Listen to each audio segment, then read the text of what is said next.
गौ सेवा आयोग के प्रदेश अध्यक्ष से डॉक्टर शून्य संदीप ने गोवंश पर आधारित कई विषयों पर की चर्चा। झांसी गौ सेवा आयोग के नवनियुक्त प्रदेश अध्यक्ष श्याम बिहारी गुप्ता अपनी धर्मपत्नी मंजू गुप्ता एवं जगदीश यादव सहित संघर्ष सेवा समिति कार्यालय पहुंचे, जहां समिति के संस्थापक डॉक्टर संदीप सरवगी ने श्याम बिहारी गुप्ता को माला पहनाकर एवं तिलक कर व मोमेंटो देकर सम्मानित किया। इस अवसर पर डॉक्टर संदीप के आगंतुकों से गौ सेवा के विषय पर विस्तृत चर्चा हुई एवं भविष्य में कई कार्यक्रमों को अमल में लाने की रूपरेखा भी तैयार की गई।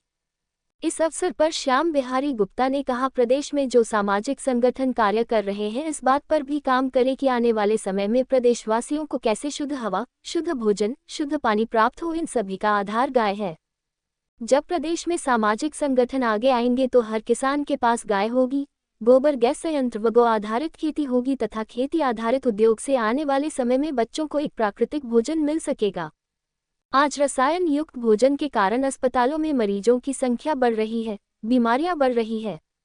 गौ संरक्षण के लिए योगी सरकार संकल्पित है और हमारा उद्देश्य है कि उत्तर प्रदेश में जो भी सामाजिक संगठन है वह भी इस काम के लिए आगे आएं और एक या दो गांव को गोद लेकर उस गांव में खेती को बढ़ाने पर काम करें। मैं चाहता हूं संघर्ष सेवा समिति भी संकल्पित होकर एक दो गांव गोद लेकर गौ आधारित खेती शुरू करे और घर घर में छोटे छोटे उद्योगों को स्थापित करने का प्रयास करें, जिससे बेरोजगारी जैसी विकराल समस्या से भी निजात पाई जा सकती है। गरीबी, बीमारी, बेरोजगारी की समस्या के समाधान में गौवंश का बड़ा योगदान रहेगा। समाजसेवी डॉक्टर शून्य संदीप ने गौ सेवा के प्रदेश अध्यक्ष को आश्वासन देते हुए कहा, हम भविष्य हैं कि जो भी प्रदेश में सामाजिक संगठन हैं जो समाज के हित में काम कर रहे हैं, वो सब लोग अपने कार्यों के साथ साथ इस बात पर भी काम करें कि आने वाली जनता को आने वाले समय में प्रदेशवासियों को कैसे शुद्ध हवा, शुद्ध पानी, शुद्ध भोजन मिले, और उसका आधार गाय है।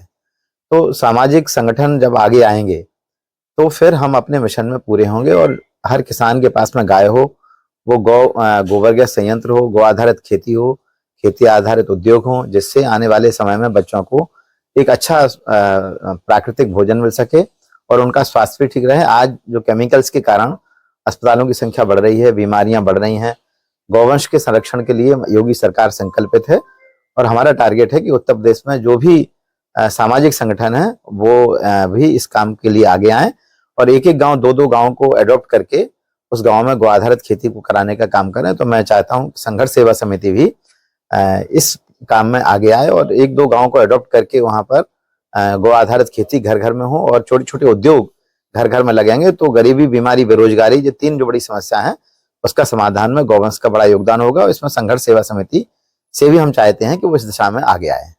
अभी जो है कई जो है गौ सेवा खुले हुए हैं, वहां पर निरंतर गायों की देखरेख नहीं हो रही है, उस विषय में क्या कहना चाहिए? देखिए 2017 में जब योगी जी की सरकार बनी उसके पहले इस उत्तर प्रदेश से गौवंश की तस्करी होती थी, कत्लखानों में गाय जाती थी। सरकार जिस दिन महाराज जी की बनी, मुख्यमंत्री योगी आदित्यनाथ की बनी, उसी दिन से कत्लखाने बंद हुए हैं और पूरे प्रदेश में लगभग 8,500 स्थानों पर गौवंश का संरक्षण हो रहा है। तो इसका काम 3 चरणों में था। पहला तो काम है जो छुट्टा गौवंश रोड पे घूम रहा है वो गौशालाओं में जाए, गौ आश्रय स्थलों में जाए।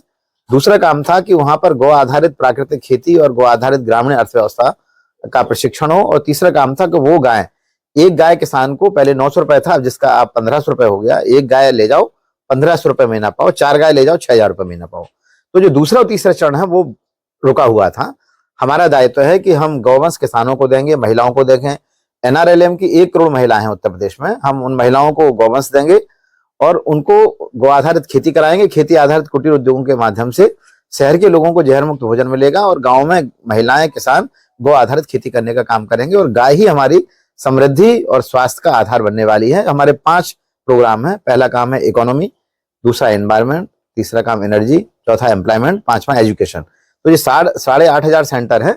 यहाँ पर हम 5 चीजों के एक ऐसे सेंटर डेवलप करेंगे जिससे आने वाले समय में जो गाँव से पलायन हो रहा है, पलायन भी रुकेगा और शहर के लोग शुद्ध भोजन, शुद्ध हवा, शुद्ध पानी के लिए गाँव की तरफ फिर से जाने वाले हैं। आने वाले समय में सबसे बड़ा संकट शुद्ध हवा, शुद्ध पानी, शुद्ध भोजन का, जिसका समाधान गाय के द्वारा निकलने वाला है। मंत्री जी द्वारा संघर्ष सेवा समिति को नया एक तरीके से भार दिया गया है गौ सेवा का भी, इस विषय में आप क्या कहना चाहिए? सेवा किसी तरह की भी हो, स्पेसिफिक है, चाहे वो गौ सेवा हो, मानव सेवा हो, सामाजिक कोई भी ऐसा काम जिसमें वास्तविकता में इस देश का उद्धार हो रहा हो, उसमें संघर्ष सेवा समिति हमेशा आगे रही है। और धन्यवाद करना चाहते हैं हम भाई साहब को, श्याम बिहारी गुप्ता जी को, कि इन्होंने गौड़ समाज का, इस बुंदेलखंड का और इस देश का हमेशा गौरवान्वित करने का काम किया है। और सत्यता ये है कि आज आपको भार मिला है गौ सेवा करने का सरकार की तरफ से, लेकिन पिछले 30 वर्षों से लगातार भाई साहब गौ सेवा में संलग्न है। और हमेशा इनका सोचना यह रहता है कि हर किसान इतना शक्तिशाली बने, हर घर में एक गाय रहे। इस तरह की जो विचारधाराएं भाई साहब की हैं, वो वास्तविकता में इस जनता में नई चेतना अपने आप प्रज्वलित करती हैं। और धन्यवाद देना चाहते हैं भाई साहब को, जो संघर्ष सेवा समिति में आपने आशीर्वाद दिया है। और जिस तरह से भाई साहब कहेंगे उस तरह से हम और हमारी संघर्ष सेवा समिति गायों के लिए निरंतर सेवा का दायित्व अपने ऊपर लेने के लिए तैयार है।